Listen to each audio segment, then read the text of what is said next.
What's a NSFW history fact that we don't often hear about? Anton Lavinsky, the father of microscopy, used his invention, the microscope, on his own sperm after one night with his wife. Sperm was unknown at the time and he thought they were little people. Imagine the existential crisis you'd have after that one. I am just imagining him having to explain this to his scientific peers. Like, trying to explain why you're the first person to think of this. Yeah, Anton, the scientific ramifications are astounding. So this is your jizz we are looking at then? Ah. Yes, sir. I believe the proposed nomenclature is ejaculate, but it is, indeed, as you say, my jizz. Now, if you'll direct your attention to the next sample, I'd like to show you the sperm's tail, called the flagellum, named after the rawhide quirt my wife uses to tan my ass when we're feeling squirrely. In ancient Egypt, the pharaoh would periodically masturbate into the Nile as a ritual of sorts to guarantee good harvests. Brazilian emperor built a huge personal library just so he could freely shag his mistresses without being bothered. Aw shit, Hess reading again. The guy was like, duck Portugal, I'm having my own country with mistresses and sugar cane. Boston Corbett, the guy who killed John Wilkes Booth, Lincoln's assassin, was a raging lunatic who cut his own balls off with a pair of scissors after passing a couple of prostitutes on the street. He did not seek medical attention after he did that until after he had gone to a prayer meeting and had dinner. He also escaped from an insane asylum on horseback and was never seen again.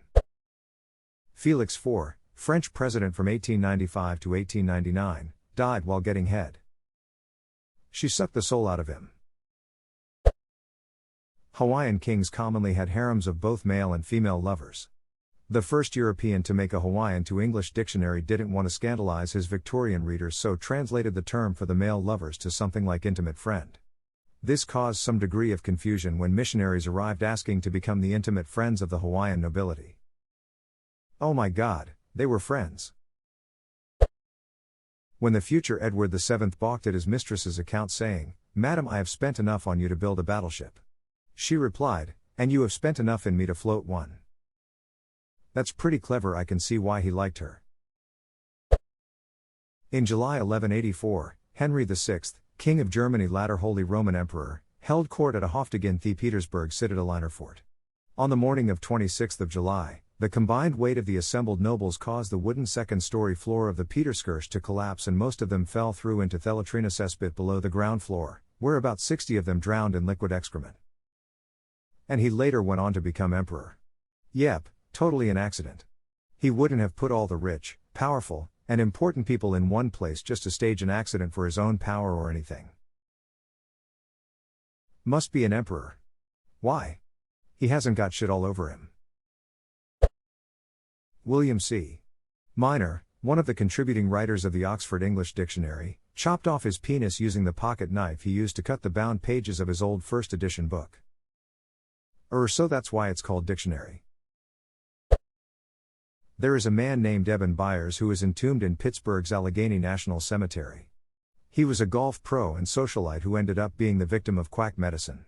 He consumed so much radithor, radium dissolved in water, that just prior to his death his jaw literally eroded off of his face.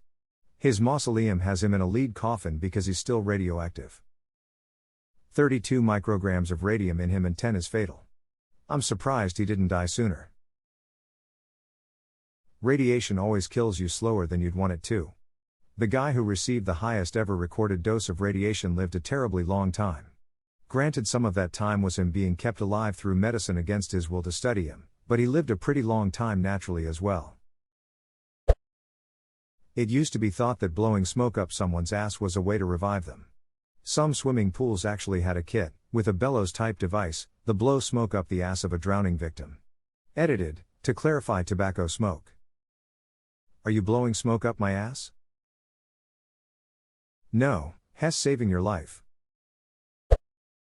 John R. Brinkley was an American doctor who would surgically implant goat testicles into men's scrotums to cure impotence. His story gets crazier from there. If not for a technicality, he would have won the 1930 election for governor of Kansas. A lake in every county and goat testicles in every scrotum. Romans used to execute criminals in the Colosseum by recreating myths.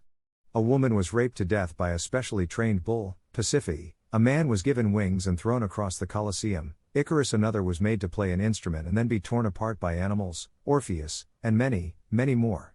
Edit. The main source is Martial, de Spectaculis. I'm uninterested in debating his reliability when he wrote the piece to commemorate specific events that had anywhere between 87K eyewitnesses. Writers tend to fail when the entire city calls them out for making stuff up. So anyway, here's Wonderwall. Gets torn apart by animals immediately after the song. Don't get in the pen with him. That's the Ripon Bull. Also, who TF trained the Ripon Bull? Edit, and my top comment is about a Ripon Bull. That's not weird at all. Ancient Rome was covered in penises. All around Pompeii, excavators discovered phallic symbols, from intricately carved 3D cock balls to scribbled graffiti on street corners, above bread ovens, outside houses, in bathhouses, literally dicks everywhere. When Pompeii was discovered in the 1700s, this fact was suppressed by puritanical types in the church. Italians of the area now use chili peppers as a replacement symbol, including as a necklace pendant you will see everywhere. Of course, peppers didn't exist in Europe until Columbus returned from the New World. So chili pepper now equates to cock in southern Italy, and if you walk around Pompeii, look out for all the dicks. Rome lost as many soldiers in one battle as the United States lost in the entirety of the Vietnam War. It was the Battle of Cannae in 216 BC against Hannibal. And this was back when the entire world population was tiny compared to what it is now. Rome lost 20% of its adult male population in a single day. Edit. Extra Credits did a great series on the Punic Wars. And won the war. That's the craziest part. Duckers didn't stop. You kill 20% of males, we'll come back with the other 80%. It's even better. The next leader was like, nope, fighting Hannibal is a bad idea, so we'll attack everybody except his army.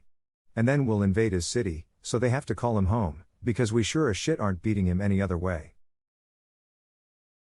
I love Rome. What a collection of ducking psychos, geniuses and idiots. It's a way cooler strategy than that. The Roman army was completely ducked and no shot of going head on. After Cannae they lost another 13k to the bulls. So their whole strategy became hinged on giving Hannibal two bad options: spread yourself thin holding territory, or watch us take it back. The Romans would simply let Hannibal take whatever he wanted, and meanwhile, they'd take back whatever he took the week before. This tactic comes from a guy named Quintus Fabius Maximus Verrucosus, or the Cunctator, the delayer. He was the originator of Fabian tactics, cutting supply lines, only taking favorable engagements, using the land. Hannibal tried to resolve this by pacting with Syracuse in order to control Sicily and give himself a supply route. The Romans snuck into the city at night and the Carthaginians developed plague. Once Rome controlled Sicily and Syracuse again, Carthage had no supply lines. Publius Cornelius Scipio, later Scipio Africanus, ends up pulling off a brilliant strategy where he manages to sneak away several thousand troops from the main force to join his, and proceeds to kill Hannibal's less talented brother, Hasdrubal, who'd rocked up with 30k fresh men. The Romans lobbed his head into Hannibal's camp. Scipio then hauled it south, and ended up eventually taking Carthage, which caused the recall, and Scipio finally put down the Carthaginian threat at the Battle of Zama. At the beginning of World War II, in Great Britain, over 750,000 domestic animals were euthanized out of fear that rations would be spread too thin and pet abandonment would lead to masses of strays.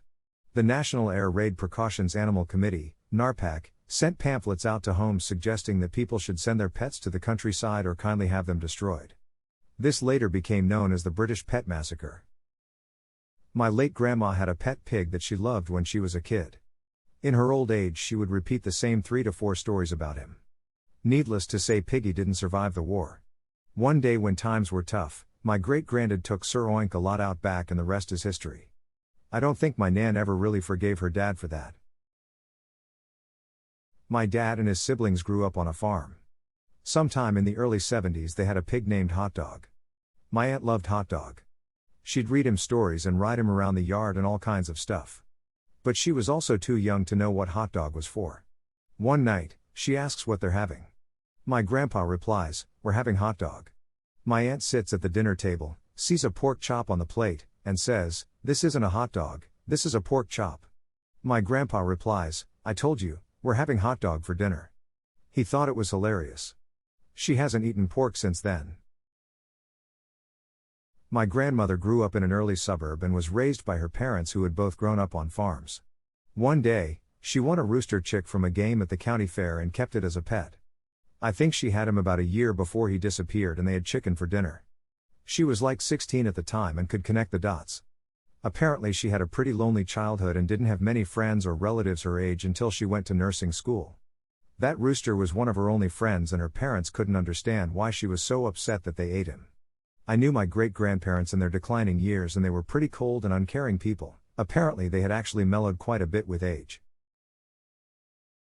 My mom did not eat her pet rooster when Grandma served him for dinner, but her brother did. She kinda forgave him because she was a good person but she never forgot. He was a rotten brother all his life, she forgave him a lot over the years.